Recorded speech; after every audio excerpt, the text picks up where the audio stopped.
सुबह के बजे हैं 4:15 तकरीबन और मैं किचन में आ गई हूँ सहरी बनाने के लिए। और आज मेरी सहरी बहुत ही सिंपल सी है क्योंकि मैंने सिर्फ अपने लिए सहरी बनानी है। साहिद की नाइट ड्यूटी है तो वो गए हुए हैं नाइट। और जब मैंने अपने लिए अकेली सहरी बनानी होती है तो मैं बहुत ज़्यादा अहतमाम नहीं करती, बस पराठे का पेड़ा बना के रख गई थी और साथ में सिर्फ एक अंडा जो है ना वो ऑमलेट बना रही हूँ। सिंपल सा, सिर्फ प्याज डालें और कुछ भी नहीं है इसमें। तो मेरी ये सिंपल सी सहरी होती है साहिद के बगैर। जिस दिन भी उनकी नाइट होती है मैं अपने लिए ऐसे ही सहरी बनाती हूँ बस। या तो कोई रात का बचा हुआ सालन होता है या फिर अंडा बना लेती हूँ। और चाय भी नहीं बनाती उस दिन में क्योंकि बस मेरा दिल ही नहीं करता। अकेले बंदा क्या सहरी करेगा। वो मेरी इस बात से वो लोग एग्री करेंगे जिनको अकेले सहरी करनी पड़ती है। वैसे अल्लाह ना करे कि किसी को भी इस तरह अकेला खाना पीना पड़े, लेकिन मजबूरी होती है। तो बस मैं जल्दी से सहरी बना लेती हूँ, उसके बाद वीडियो कंटिन्यू करूँगी। सुबह के बाद अब मैं डायरेक्टली शाम को वीडियो बना रही हूँ। इसके बाद बीच में मैंने मोबाइल ही नहीं उठाया वीडियो बनाने के लिए। एक तो छोटे छोटे बहुत सारे काम पेंडिंग में पड़े हुए थे, मैं उन्हें निपटाती रही। और एक ना मेरा बिल्कुल भी दिल नहीं कर रहा था आज कोई भी काम करने का, व्लॉग बनाने का भी दिल नहीं कर रहा था और कुछ भी करने का दिल नहीं कर रहा था। तो बस अभी जो है वो अफ्तारी की है हमने, खजूर के साथ सिर्फ रोज़ा खोला, पानी पिया और उसके बाद जो है नमाज़ पढ़ी। आज अफ्तारी भी बनाने को बिल्कुल दिल नहीं था। पहले तो सोचा कि कुछ भी नहीं बनाती, बाहर से कुछ ले आती हूँ, लेकिन बाहर से भी कोई चीज़ ना खाने को ज़्यादा दिल करता नहीं है आजकल। तो फिर सोचा कि चलो कुछ ना कुछ करूँ। सुबह चने भिगोए थे, इरादा तो ये था कि शाम में चाट वगैरह बना लूँगी, लेकिन फिर दिल ही नहीं किया। तो सोचा कि चलो चने वाला ना पुलाव बना लेते हैं, खाना भी हो जाएगा उसी से। और वैसे भी ना ऑयली चीज़ें और ये सब चीज़ें खाने को आजकल बिल्कुल दिल ही नहीं करता। गर्मी भी थोड़ी सी हो गई है, कराची का मौसम अंदर अंदर बैठो तो गर्मी बिल्कुल नहीं फ़ील होती और बाहर निकलो तो अच्छी खासी गर्मी महसूस होती है। बस ऐसा मिला जुलाई मौसम है कराची का आजकल। और आप लोगों की तरफ कैसा है बताइएगा मुझे। तो बस मैंने चने वाला पुलाव बना लिया अफ्तारी की खजूर से। उसके बाद नमाज़ वगैरह पढ़ने लगी और दम पे लगा के चली गई थी चावलों को। और अब जो है वो माशाल्लाह से चावल भी तैयार हो गए। तो कबाब पड़े थे 2-3, सोचा चलो साथ में इसको भी फ्राई कर लेती हूँ, तो अच्छा सा जो है ना वो डिनर भी हो जाएगा, अफ्तारी भी। अस्सलाम वालेकुम, कैसे हैं आप सब लोग। उम्मीद करती हूँ आप सब लोग खैरियत से होंगे। एक नए व्लॉग में आपको खुशामदीद कहती हूँ। अब तो रमज़ानुल मुबारक जो है वो बिल्कुल इख्तिताम पर है। तो आप लोगों के कैसे रोज़े गुजरे हैं। माशाल्लाह से मेरे रोज़े बहुत अच्छे गुजरे हैं। बस यही दुआ है अल्लाह पाक से कि अल्लाह पाक जैसी भी टूटी फूटी बातें हमने की हैं वो अपनी बारगाह में कबूल फरमाए। और पता नहीं अगले साल जो है वो किसको रमज़ान मिलेगा, किसको नहीं मिलेगा, क्या पता हम कहाँ होंगे। बस यही दुआ है कि अल्लाह पाक जैसी भी इबादत की है वो अपनी बारगाह में आप कबूल कर लेना, टूटी फूटी जैसी भी है। अल्लाह पाक सबके रोज़ों को कबूल फरमाए। और अब तो बस ईद की तैयारियां हैं। तो आप लोगों की ईद की तैयारियां हो गई हैं, नहीं हुई हैं, कैसी हुई हैं, कमेंट बॉक्स में मेरे साथ जो है वो ज़रूर शेयर कीजिएगा। और मैंने कोई ख़ास ईद की तैयारी नहीं की, बल्कि जब से शादी हुई है उसके बाद कोई ख़ास ईद की तैयारी होती ही नहीं है। ईद तो वो बच्चों की होती थी ना, जब छोटे होते थे तो हर चीज़ का शौक होता था, नए कपड़े बनेंगे, जूते आएंगे। तो अब तो वो वाली सारी सिचुएशन ही बाकी नहीं बची। जो ख़ास तैयारी होती है वो मैं कभी नहीं करती अब। अल्लाह का शुक्र है, वैसे ही मतलब नए कपड़े भी बनते रहते हैं तो सारी चीज़ें भी होती रहती हैं, तो वो चार्म नहीं रहा उन चीज़ों का। तो कौन कौन मेरी इस बात से एग्री करेगा कमेंट बॉक्स में ये भी ज़रूर बताइएगा। और अभी तकरीबन जो है वो 9:30 का टाइम है और मैं नमाज से अभी फ्री हुई थी ईशा की। तो अब थोड़ा सा फ्री टाइम मिलता है ना ईशा की नमाज के बाद, थोड़ी सी फरागत हो जाती है। तो सोचा कि चले मैं अपना व्लॉग स्टार्ट करती हूँ, वरना दिन भर इतनी मसरूफियत होती है कि टाइम ही नहीं मिल पाता कि व्लॉग जो है ना वो बनाया जाए। और मेरे पीछे ये जो इतना बैग्स का आप मैच देख रहे होंगे तो अंदाज़ा तो लगा ही लिया होगा कि या तो कोई हमारे घर आया है या तो फिर हम कहीं जाने की तैयारी कर रहे हैं। तो जो मेहमान आए थे वो तो चले गए हैं, तो अब हमने सोचा कि चलो हम खुद मेहमान बन जाते हैं। तो इसलिए मैंने ये सारे बैग्स जो है ना ये ऊपर रखे हुए थे, उनको उतरवाया सारी से नीचे। हालांकि जब गर्मियाँ तो कराची में स्टार्ट हो गई थी, लेकिन मेरे सारे गर्मियों के कपड़े ना अभी पड़े हुए थे उसी तरह। उनके बच्चों के एग्जाम्स चल रहे थे, मैं इतनी मसरूफ थी तो मुझे था ये कि बच्चों के एग्जाम्स ख़त्म हो जाएंगे फिर मैं आराम से एक दफ़ा ना ये सारा काम कर लूँगी। मतलब सर्दियों के कपड़े रखने वाले और गर्मियों के निकालने वाले। जब से उम्रे से वापस आई हूँ इतनी मसरूफ़ लाइफ गुजर रही थी कि बिल्कुल टाइम ही नहीं मिल पा रहा था, एक के बाद एक काम, एक के बाद एक काम। तो सारे काम ना इसी तरह पेंडिंग में पड़े हुए थे। और इसके बीच में इस दफ़ा पेपर्स का इतना बड़ा इशू हो गया कि सब बच्चों के एग्जाम्स जो है वो रमज़ान में स्टार्ट हो गए, तो टाइम ही नहीं मिल पा रहा था। तो मैं ये सोच रही थी कि पेपर ख़त्म हो जाएंगे एक बार तो सुकून का सांस लूँगी। लेकिन आज मेरा पहला दिन था सुकून का सांस लेने का। मतलब आज लास्ट पेपर था, सब बच्चों का ख़त्म हो गया, आज पहला दिन है जो मैंने पढ़ाई बगैर गुजारा था।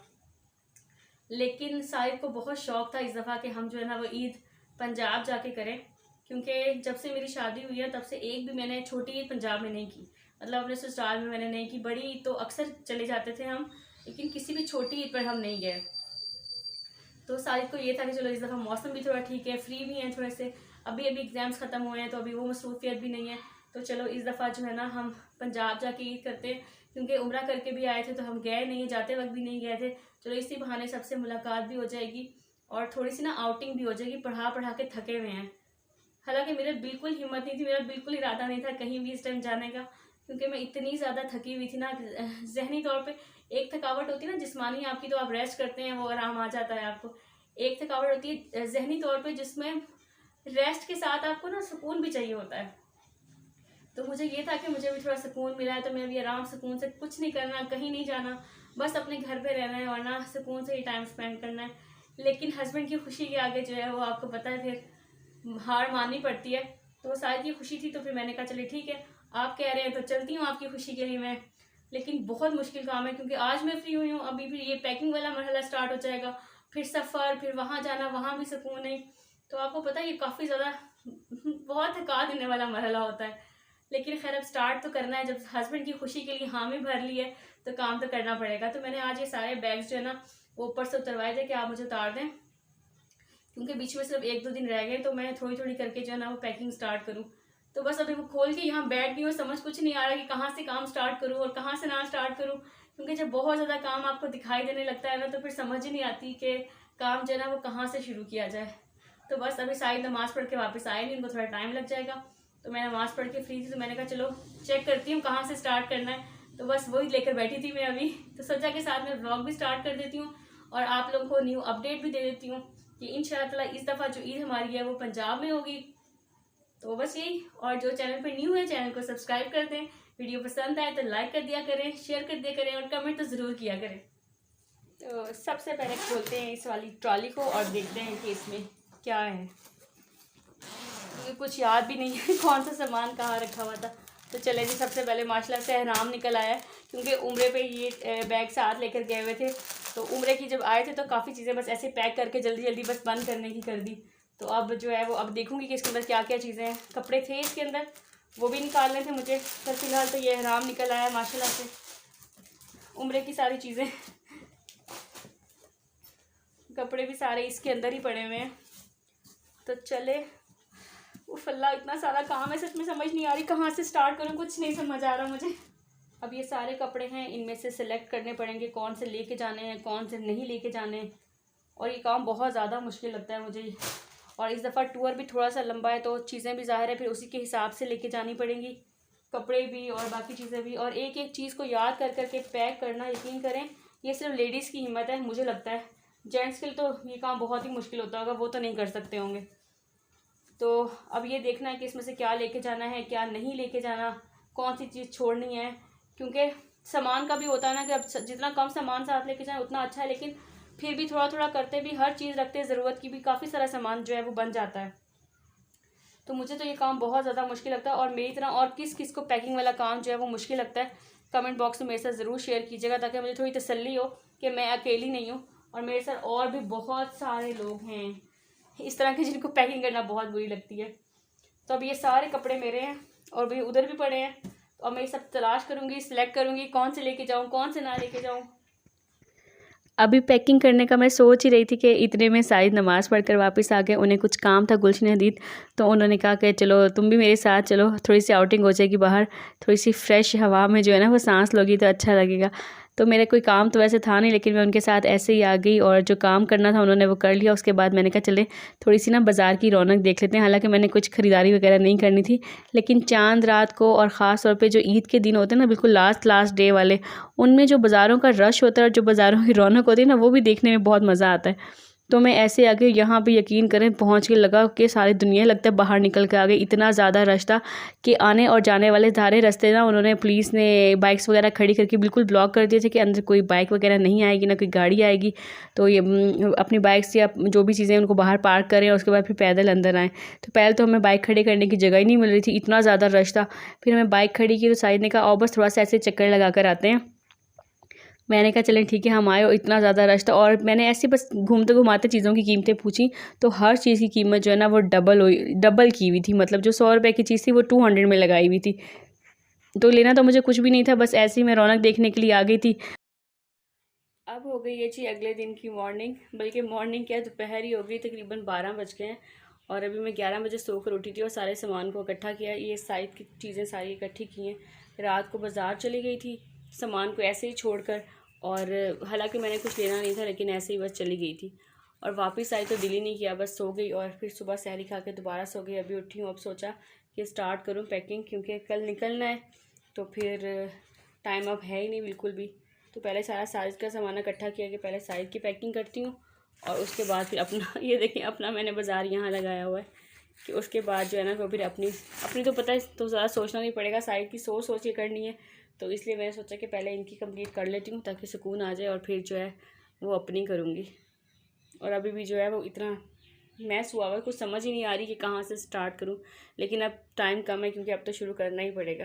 तो कुछ कपड़े जो हैं वो साइज़ के जो कॉटन के थे वो इस्त्री करवा लिए थे मैंने क्योंकि मेरे पास टाइम नहीं था, और कुछ जो है वो वॉशिंग वेयर वाले और दूसरे उनको उसी तरह रहने दिया है और इस्त्री करने का बिल्कुल टाइम नहीं है मेरे पास। तो मैंने सोचा इनकी तो खैर है तो जल्दी हो जाते हैं, जो मुश्किल थे वो इस्त्री हुए हुए हैं, तो बस अभी रखते हैं जल्दी जल्दी और ये साइज़ की पैकिंग कंप्लीट करते हैं।